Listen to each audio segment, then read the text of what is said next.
59 million views കടന്ന് ഒരു മലയാളി റാപ്പറുടെ ഗാനം യൂട്യൂബിൽ തരംഗം സൃഷ്ടിക്കുകയാണ്. കോളേജിലെ ആദ്യ ദിവസം തന്നെ അദ്ദേഹം ജയിലിലായി. ഇന്ന് Apple Music, Amazon Music, Spotify, YouTube Music, iTunes, Deezer തുടങ്ങിയവയിലെല്ലാം അദ്ദേഹത്തിന്റെ മ്യൂസിക് സ്ട്രീം ചെയ്യാൻ തുടങ്ങി. ഹനുമാൻ കൈൻഡ് എന്ന പേരിൽ അറിയപ്പെടുന്ന ആ ടാലന്റഡ് ആർട്ടിസ്റ്റ് ഇന്ന് ലോകം മുഴുവൻ അറിയപ്പെടുന്ന കലാകാരനാണ്.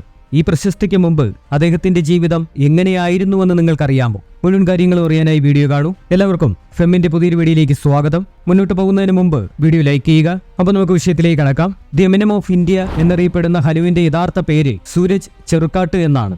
കേരളമാണ് അദ്ദേഹത്തിന്റെ സ്വദേശം. കുട്ടിക്കാലത്ത് ടെക്സസിലേക്ക് താമസം മാറിയ അദ്ദേഹം പിന്നീട് ബാംഗ്ലൂരിലേക്ക് മടങ്ങുകയും അവിടെ തന്റെ സംഗീത ജീവിതം ആരംഭിക്കുകയും ചെയ്തു. ഹിന്ദു ദൈവമായ ഹനുമാന്റെ പേരും കൈൻഡ് എന്ന ഇംഗ്ലീഷ് വേർഡും കൂട്ടിച്ചേർത്താണ് അദ്ദേഹം ഹനുമാൻ കൈൻഡ് എന്ന പേര് സ്വീകരിച്ചത്. ഇന്ത്യയുമായുള്ള അദ്ദേഹത്തിന്റെ ബന്ധം വേരുറപ്പിക്കാൻ കൂടിയാണ് ആ പേര് സ്വീകരിച്ചത്. കെൻഡ്രിക് ലാമർ, ജയ്കോൾ, ലോജിക് തുടങ്ങിയ കലാകാരന്മാർ അദ്ദേഹത്തിന്റെ സംഗീതത്തെ സ്വാധീനിച്ചിട്ടുണ്ട്. 2017 മൈക്രോപ്പ് ടൂർണമെന്റിൽ വിജയിച്ചതിന് ശേഷമാണ് അദ്ദേഹം അംഗീകാരം നേടിയത്.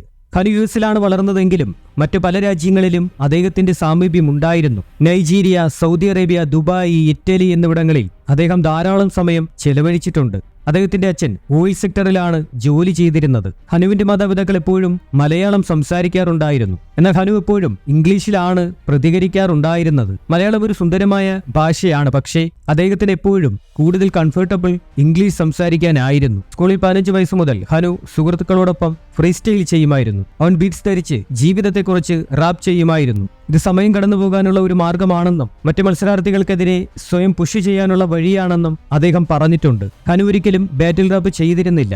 ആളുകളെ താഴ്ത്തുന്നത് അവന് ഇഷ്ടമല്ലായിരുന്നു. അവൻ സ്നേഹവും സമാധാനവുമാണ് ഇഷ്ടപ്പെടുന്നത്. ഇന്ത്യയിൽ തിരിച്ചെത്തിയ അദ്ദേഹം 2012 കോയമ്പത്തൂരിലെ PSG കോളേജിൽ നിന്ന് ബിസിനസ് അഡ്മിനിസ്ട്രേഷനിൽ ബിരുദം നേടി. ഇതൊരു കരിയറാണെന്ന് താൻ തിരിച്ചറിഞ്ഞത് ഏകദേശം 28 വയസ്സുള്ളപ്പോഴാണെന്ന് അദ്ദേഹം പറഞ്ഞിരുന്നു. എക്സ്പീരിയൻസിന് വേണ്ടി മാത്രമാണ് അദ്ദേഹം ആദ്യം അത് ചെയ്തത്. പെർഫോം ചെയ്യുന്നത് പിന്നീട് അദ്ദേഹത്തിന് ആത്മാർത്ഥമായി ഇഷ്ടപ്പെട്ടു. എന്നാൽ ഇത് യഥാർത്ഥത്തിൽ ഒരു കരിയറായി മാറുമെന്ന് അദ്ദേഹം മനസ്സിലാക്കിയപ്പോൾ അത് അദ്ദേഹത്തിന്റെ പാതയായി മാറി. ഇപ്പോൾ ലോകം അദ്ദേഹത്തിന്റെ സംഗീതവും സാന്നിധ്യവും ബുദ്ധിപരമായ സംസാര രീതിയും ആസ്വദിക്കുന്നുണ്ട്. 2020ഓടെയാണ് അദ്ദേഹത്തിന്റെ കാര്യങ്ങൾ ശരിക്കും മാറാൻ തുടങ്ങിയത്. അദ്ദേഹത്തിന്റെ സംഗീതവും ജോലിയും ബാലൻസ് ചെയ്യേണ്ടി വന്നില്ല.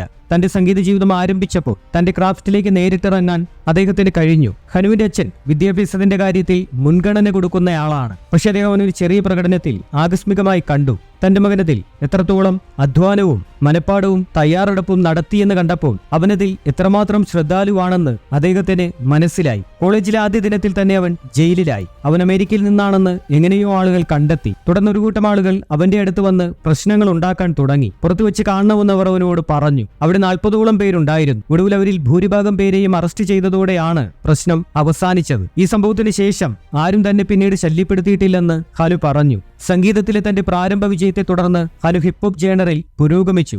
റോളിംഗ് സ്റ്റോൺ ഇന്ത്യ പോലെയുള്ള പ്രധാന മ്യൂസിക് പ്ലാറ്റ്ഫോമുകളുടെ ശ്രദ്ധ ആകർഷിച്ചു. ഇതോടെ ഫ്യൂച്ചർ ഓഫ് മ്യൂസിക് ക്യാമ്പയിനിൽ അദ്ദേഹത്തെ അവതരിപ്പിച്ചു. രാജ്യത്തിന്റെ സംഗീത രംഗത്തെ ഭാവി ശബ്ദം രൂപപ്പെടുത്തുന്ന ഒരു സുപ്രധാന ശബ്ദമായി അദ്ദേഹത്തെ എടുത്തു കാണിച്ചു. വൈസ്, ഫസ്പോസ്, നെറ്റ്ഫ്ലിക്സിലെ നമ്മ സ്റ്റോറീസ് തുടങ്ങിയവയിലെ ഫീച്ചറുകളിലൂടെ ഇന്ത്യയിലെ ഹിപ്ഹോപ്പിലെ മുൻനിര വ്യക്തിയായ അദ്ദേഹം മാറി. ഹനുവിന്റെ കലാവൈഭവം ദേശീയമായും അന്തർദേശീയമായും അംഗീകരിക്കപ്പെട്ടിട്ടുണ്ട്. അദ്ദേഹത്തിന്റെ സംഗീതം കാലക്രമേണ വികസിക്കുകയാണ്. ഹിപ്ഹോപ്പിന്റെ മത്സരരംഗത്ത് ഈ കലാകാരന് വൈബ്രന്റ് ഫീച്ചർ വാഗ്ദാനം ചെയ്യുന്നുണ്ട്. കടുതന്റെ മ്യൂസിക് നരേറ്റീവ് രൂപപ്പെടുത്തുന്നത് തുടരുമ്പോൾ ഇന്ത്യയിലെ ഹിപ്ഹോപ്പ് ലാൻഡ്സ്കേപ്പിനെ റെപ്രസെന്റ് ചെയ്യുന്നതിലും പരിവർത്തനം ചെയ്യുന്നതിലും അദ്ദേഹത്തിന്റെ പങ്ക് വളരെ വലുതാണ്.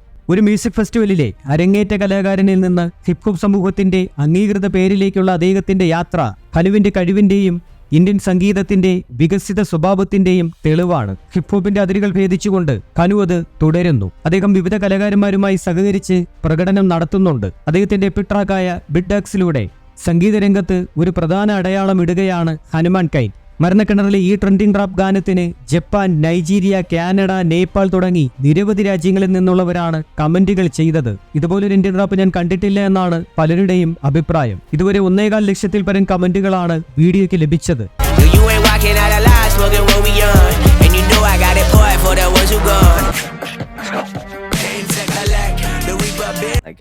I walk in with the confidence of Houston and the people that I used to have, and then all of a sudden I don't have anybody. I thought it was just more fun to just fuck around with it. Everybody come, let's have a community moment വീഡിയോയിൽ നിങ്ങൾ കാണുന്ന എല്ലാ സ്റ്റണ്ടുകളും യഥാർത്ഥമാണെന്ന് അതിന്റെ അവസാനം കാണിക്കുന്നുണ്ട്. ഇപ്പോൾ ഹനുവിന് വലിയൊരു fan following ഉണ്ട്. അദ്ദേഹത്തിന്റെ മ്യൂസിക് ആസ്വദിക്കുന്ന ടൺ കണക്കിന് ആരാധകരുണ്ട്. അടുത്തിടെ ഫഹദ് ഫാസിലിന്റെ ഏത് സിനിമയിലാണ് ഹനുമാൻ കൈൻഡ് പ്രവർത്തിച്ചതെന്ന് കമന്റ് ചെയ്യുക. ഇതുപോലെയുള്ള ഉപകാരപ്രദമായ ധാരാളം വീഡിയോ ചാനലിലുണ്ട്, അതുകൂടി കാണാൻ ശ്രമിക്കുക. ഈ വീഡിയോ ഇഷ്ടമായെങ്കിൽ ലൈക്ക് ചെയ്യണം, ഷെയർ ചെയ്യണം. കൂടാതെ ചാനൽ സബ്സ്ക്രൈബ് ചെയ്ത ശേഷം ബെല്ലൈക്കൺ അമർത്തി ഓൾ എന്ന ഓപ്ഷൻ സെലക്ട് ചെയ്യുകയും വേണം. അടുത്ത വീഡിയോയിൽ കണ്ടുമുട്ടുന്നവരെ ഗുഡ് ബൈ, ജയ് ഹിന്ദ്.